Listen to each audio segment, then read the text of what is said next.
Holy hell, this video blew up in popularity. Well, I guess it's time to make another CTR video then. Not like my Let's Plays are doing any better. Seriously, go watch those. I work hard on them. So, a lot of people are making stereotype videos. What the f did I just say? So, a lot of people are making stereotype videos concerning playable characters or equipable items in games, so I decided to make one of my own for CTR. So, I will be going over every character in CTR, starting with the main 8 and then moving on to unlockable characters, and going over each of the stereotypes of the people who stereotypically main that character. That's kind of it. I don't really have a long, extended intro for this one. But first, a little disclaimer. Stereotypes do not mean everyone. This list is for fun and should not be taken seriously at all. Keep in mind, though, stereotypes exist for a reason, and though you may not act like the stereotype that your character is attached to, just know that everyone kinda thinks you do. Also, don't comment down below, I main this character because I like him, because that kinda doesn't need to be said. Got it? If you don't, start this video over. If you do, let's go. There are 3 kinds of Crash players. The first is the I just got the game player. They usually won't power slide, will almost never power slide boost, and play this as if it were a standard Mario Kart game. Then there's the jack of all trades players. These guys are experienced but use Crash because he's a jack of all stats character, and this player wants to be ready for any track that gets chosen. And finally, there's the Crash fan. This guy uses Crash not for any particular in-game reason, but because they just like Crash. They're just there because it's technically a Crash game, though they would much rather be playing the originals. All 3 of these types of players are generally chill and won't flip their shit over a loss, and generally just as carefree as Crash himself. Neocortex players are similar to Crash players, but are slightly more competitive, and slightly more introverted. They'll try their hardest to win a race, and while they won't get too upset at a loss, they do have their limits. They generally don't respond well to trash talk, probably don't like being teased, and can be seen as unapproachable. But there's a decent person hidden under all of that, and they can tend to be very interesting and pulled out of their shell. Just don't try to force it. Introverts don't like being forced into social situations. 2 words. Hyper-competitive. Tiny mains are the ones who try their hardest to win and will pull out all the stops to gain a victory. This can either be a good thing or a bad thing, depending on how they take losing. If they're a graceful loser, they can provide a decent challenge and even help you improve your game.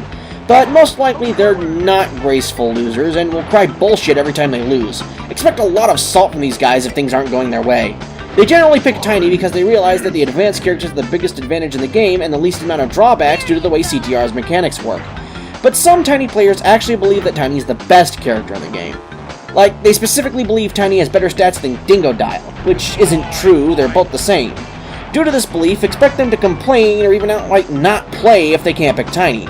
For comparison, these people would also most likely main Bayonetta in Smash 4. There are 2 types of Coco mains. The first is the speedrunner. These guys tend to speedrun the adventure mode, and because of that, they determine that Coco's acceleration would allow them to recover from any downtime quickly. They're used to using Coco and can use her to their full advantage. They generally know all the shortcuts, both legal and illegal, and can be a nightmare to deal with on the track. The other kind of Coco main is just as nightmarish, but for a very different reason. Most likely has a DeviantArt account and a search history that would make Glenn Quagmire blush. May have a Fur Affinity account, but this isn't a guarantee. Usually heavy set, usually with a neckbeard, usually smells funny, and is very defensive about his like for the character. When in doubt, check their playstyle. If they're constantly boosting, it's a speedrunner. If they're playing casually, avoid at all costs. N.gin players also come in 2 flavors. There's the speedrunner like Coco, and then there's the self-professed quirky guy of the group. The guy who constantly quotes Family Guy and the nostalgia critic to no end. Expect these guys to mimic N.gin's vocal mannerisms from titles like Crash of the Titans in an attempt to get a laugh. Just like the Crash Bandicoot franchise, however, these guys will continue to have little to no substance until they realize who they really are. They aren't hopeless, they just have some work to do. Dingodile mains are competitive, but not as much as Tiny players. These guys are those who live for a challenging game, love competition, and generally don't exude salt like Tiny mains do. It helps that Dingodile is the coolest of the Crash Bandicoot bosses. I mean, have you heard that accent? Good day, mate. Dingodile's the name. Not to mention he's a combination of 2 of the coolest animals on Earth, a crocodile and a dingo. Untitled players who are both competitive, yet friendly. Am I a bit biased because Dingodile is my main? Yes. Yes, I am. People that choose Polar choose him for one of three reasons. The first is the fact that Polar is the cute character and people choose him because they think he's cute, not realizing that Polar is objectively the worst character for most situations, with his super tight turning radius and how slow he is. The second kind of person is the one who abuses Ultimate Sacred Fire. Expect them to play on only the tracks with Super Turbo Pad so they can build up their reserves and use Ultimate Sacred Fire to fly past their opponents, using Polar's handling stat to take that immense speed down any corner. If they can't play on an Ultimate Sacred Fire track and still do win, then they deserve mad respect. Seriously. And the third kind of player is the new player who sees Polar being branded as the beginner character and chooses them to help him learn the ropes. Then they move on to better characters. Literally the exact same stereotype as Polar, but they're a cat person. That's kind of it. Though I do notice that girls are more likely to pick Purah than Polar, so that's a thing. Ripperoo is weird. He doesn't have any of the same stereotypes that Polar and Purah do, despite being a beginner character. You have to unlock Ripperoo through the adventure mode, which removes the new player stereotype, and Ripperoo isn't cute like Polar and Purah, so that just leaves the Ultimate Sacred Fire abusers, which is a good tactic to be fair. But a new stereotype comes in, and it's the ones who like Ripperoo's laugh from the original PS1 games, and are most likely going to sign that petition up on the Crash Bandicoot subreddit to have Beanox use Ripperoo's old voice, despite the fact that Disney owns that soundbite, and would literally never happen. Papu mains like Papu because Papu have funny way of talking.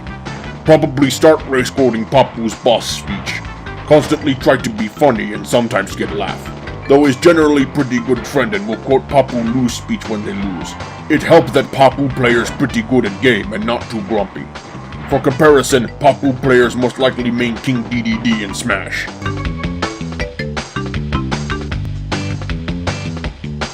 As the third jack-of-all-stats characters, players lie between Crash and Cortex on the competitive scale. But the most important factor is that Komodo Joe is the only character who comes exclusively from Crash 2. So those who choose him most likely have 2 as their favorite game. I just realized how stupid that sounded.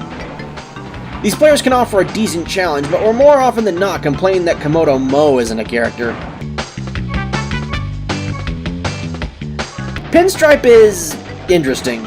You would think that with the same stats as Coco and n.gin, he'd be picked by speedrunners, but since you can't play as Pinstripe in adventure mode, most speedrunners pass over him. That only leaves those who are entertained by the gangster/mobster stereotype. They'll speak in either a slick-talking gangster accent or an Italian mobster accent. Expect jokes about making you an offer you can't refuse, and how am I funny? I honestly haven't met many people who mains Pinstripe, so I only have a vague idea of who mains him. This man is a time trial god. He knows the quickest route through each track and can pull it off effortlessly.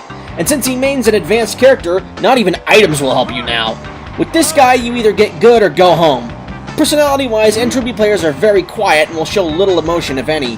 If they do lose, expect them to close their eyes and shake their heads silently. The good thing about these guys is that they aren't loud rage quitters, even though losing can upset them.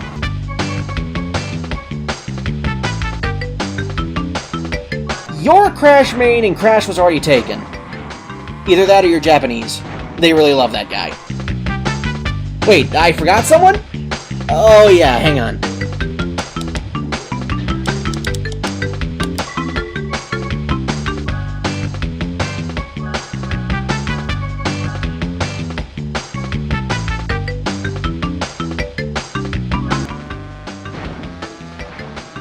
Stop!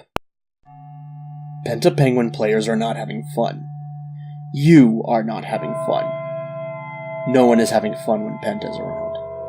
Penta is the only character with perfect stats, and Penta players will use this to its full advantage. They will not hesitate to take illegal shortcuts. They will not hesitate to use banned techniques. And they will not hesitate to break the game over their need to show you who's boss. If you run into a Penta Penguin player, pack up your controller, cut your losses, and walk away. Unless they're playing the American version, in which... Penguin Ye 1, Penguin Ye 2.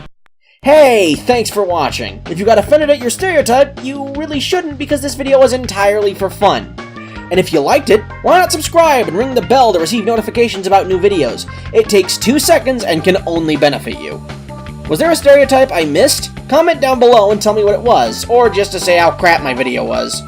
Follow my Twitter, link in the description, for updates including my videos exactly when they go up, and channel updates, and the occasional meme.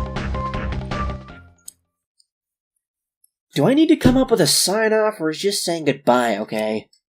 I'm not sure.